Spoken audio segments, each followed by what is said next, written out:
Please don't buy these homes. I mean, if you know what's good for yourself, you really shouldn't buy these 7 types of homes. You really shouldn't. So, if you're not absolutely certain what these 7 homes are, then follow me now. Hi, I'm Bob with Top Choice Real Estate and the Living in Indiana team, bringing you the word on the street, talking Indiana real estate. Okay, let's jump right in. The 7 homes you definitely should not buy are: number 1, homes on a busy street. Most people won't like the noise. That will include you once you've moved into the house, as well as potential buyers when you go to sell down the road. Plus, people don't like backing out into traffic, and people with kids, they'll run from this house. So, if you want to enjoy living in your new home, don't buy this home. And if you want to sell someday for top dollar, be sure to skip looking at this house. Number 2, houses on a corner lot. They tend to have all the disadvantages of a house on a busy street, including the extra noise and traffic. Plus, you get car lights shining in your windows when people make a turn onto your street. Add in the backyard is miniature, with nowhere to really have a decent-sized deck or patio. And back to the kids. Tell me, who wants to try and watch their kids play on the oversized side yard rather than a fenced-in backyard? Thought so. I was at a listing appointment one time, and the homeowner bragged to me how he'd paid extra dollars to buy a corner lot from the builder. I hated to burst his bubble, but most people see corner lots as a negative rather than something you'd pay a premium for. We're talking about living in Indiana, and I apologize for breaking in, but maybe you can do me a favor. If you like this video or found this content helpful to your cause, then hit the subscribe button, like right now. There's no cost or obligation, there's only benefit. I work harder to make good things happen. Okay, back to the show. Number 3 would be homes adjacent to a commercial property. If you move into a house next door to a commercial property, you will probably become aggravated. And most potential buyers will see the commercial enterprise next door and say, no thank you. There's typically just too much noise, dust, litter, bright lights, and traffic. When you're looking for the best place to live in Indiana, skip this one too. Number 4, if the house you're looking at is better than the others in the neighborhood, keep on going. Your neighbors may not live like you do. Hey, if you have a 3-car garage and they have a single-car garage, they may park their extra vehicles on the street, and that may rub you wrong. And when you go to sell, most people wanting a house as large and fancy as the one you have your eye on, well, they're going to want it to be in a neighborhood of similar homes. Number 5, make sure the schools are up to par. If most homes in this price range go to A-rated schools, don't buy the home in question if it feeds into a B-rated school system. Even if you don't have school-aged children, potential buyers will opt for a house that feeds into an A-rated school system. So if you're considering moving here, you're going to want to pick up our relocation guide. It's free and there's no obligation. My staff and I have prepared the ultimate relocation guide, and you can get your copy below. Number 6, if the amenities are not up to par, walk away. Homes at any given price point tend to be associated with a certain level of amenities, whether that's nearby shopping and dining, short commuting distance to good paying jobs, parks, pools, lakes, or golf courses. Make sure the house you're looking at checks the appropriate boxes. Number 7, overhead power lines. This may not bother you, but for many people, this is a hard no. Analysts claim there's a 69% increased risk of cancer for children living within 200 meters of overhead power distribution lines. Other researchers report other adverse health results. By the way, you can learn more at cancer.org. And if a potential buyer down the road isn't aware of any of this, the buyer's realtor may be, and he or she may bring it to the buyer's attention. I, for one, am not thrilled about marketing a house with this anchor around its neck. They are tougher to sell, so why encourage your buyer to get this house when there are others available? That's really the bottom line. All 7 of these homes bring a level of discomfort to the buyer. When my buyers are looking for the best place to live in Indiana, I'd like for my clients to avoid that discomfort if possible. After all, there are other options available that promise more enjoyment for my client while they're living in the home, and a better sales price, and a quicker sale when they go to sell. Now, for sure, many of these houses come with an attractive sale price, so buyers naturally cast an eye to them. After all, you get more square footage or nicer upgrades or whatever, and all at a lower price than you expected. However, down the road when you go to sell, you'll end up offering the same discount to potential buyers. Not only will the price be less, but you may also find yourself having a tougher time getting it sold. The pool of buyers will definitely be smaller. Okay, enough said. Keep in mind, I work harder to make good things happen. You make it a great day now. P.S. This is not my first rodeo. Over the years, I've worn almost every hat there is to wear in the real estate industry, which means to you, I can help ensure the prospect of you having a very successful experience when you buy or sell your next property. To see what I bring to the table, be sure to check out this short video clip right now. Hey there, over the years I've worn lots of hats in the real estate industry.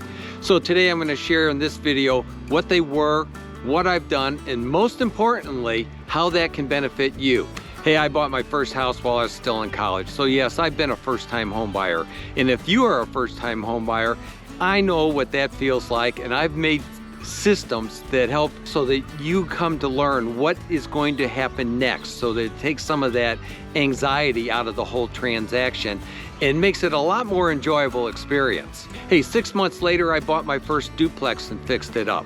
What a learning curve that was. I can remember we were in the kitchen and we were hooking up the gas range. This is the first time I'd ever done this, okay? And all of a sudden we had flames, and my buddy grabs a bucket of really nasty water that we'd use to clean the floor, and he throws it over on me, and oh God. Now, hey, these years later, I ran the gas lines for my entire house and for my barn, put in the furnace, water heaters, everything, okay? So I learned something new every day, and I still do.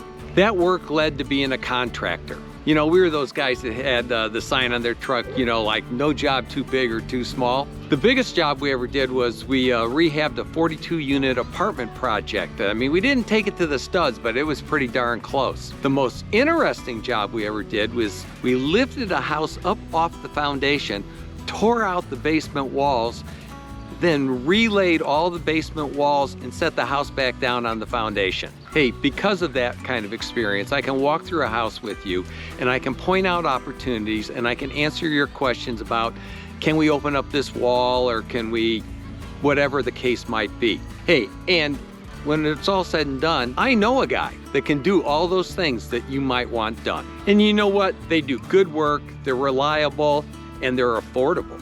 The next hat I wore was property manager. Had something like 500 tenants I was responsible for. And so today I'm an affiliate, or my company is an affiliate of the Key Renter Indianapolis North franchise. And so we can help you with all of your property management needs if you're wanting to buy a house for an investment purpose. This led to me being a builder of single family homes, apartments, condominiums.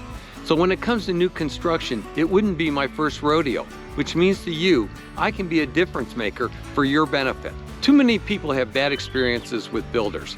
I can put my experience to work for you, facilitating successful outcomes with new construction homes. It was kind of a natural outgrowth from builder to developer, and I oversaw the engineering and the state highway cuts and putting down new streets and sewer lines and water lines, building in all kinds of weather, all kinds of building sites. Remember one down in Brown County, we were literally hanging off the hillside, putting up siding in about 40 mile-an-hour winds. Wasn't a lot of fun, but we got it done. Hey, I've also done planning and zoning work as my development process, and I do that for clients now. And that's something that can come in real handy when people are buying ground or want to build their own house on their own piece of ground. I did a little work way back in the day as a home inspector, which means to you, I can drill down into the reports and I can work for the best outcome for you under the circumstances. For several years, I was an appraiser, conventional, FHA, VA. Again, I know the drill. I know how to read the report, and I know what can be done about it, which means to you have a greater likelihood of the deal closing. For 17 years, I was a mortgage lender. In fact, I grew a mortgage broker to become the second largest mortgage broker in the state that year. I know the ropes and can at times make you aware of opportunities that will literally make dreams possible in your specific situation. As a mortgage lender, one of my specialties was construction lending, including rehab financing. I can help turn a house with good bones into the home you want before you even move into it. Or I can help you to build your dream home on your own piece of ground. About 15 years ago, I worked as a commercial real estate due diligence inspector across the United States and Canada for the great large Wall Street banks and investment firms. I worked all the way from Calgary to Charleston and from Toronto to Biloxi. I did about 500 properties a year, and this was everything from multifamily apartment projects to factories, huge distribution centers, grocery stores, restaurants, hospitals, doctors' offices, retirement homes, high-rise office buildings. Hey, I got those assignments because I could walk into any market in the entire continent and come up with recommendations for these large investment firms so that they could get the best value out of their properties. So, hey, if they trusted me to do that, I hope you will trust me with your situation too. Throughout my entire career, just about, I've been a licensed realtor, both here and in Colorado. And I've worn a lot of hats. In fact, it's hard to find a realtor who has the depth of experience that I do. All in all, I've played a role in something like 5,000 successful transactions, which means to you, you have a high likelihood you will achieve success. So, before you sign on with your brother-in-law's third cousin because she's family, consider if you really want to put the largest financial transaction of your life in the hands of, well, your brother-in-law's third cousin who just got their license. Bottom line, there are good reasons why 50% of my business is repeat business, and another 25% is referral. My clients tell me I work harder to make good things happen. Make it a great day now. If you're considering relocating to the greater Indianapolis area or moving anywhere within central Indiana, be sure to tune in every week to learn all there is to know about real estate and living in Indiana. Whether you're buying or selling, please keep in mind, I work harder to make good things happen. Hey, make it a great day now. And if you found this video helpful, be sure to watch this next clip right now.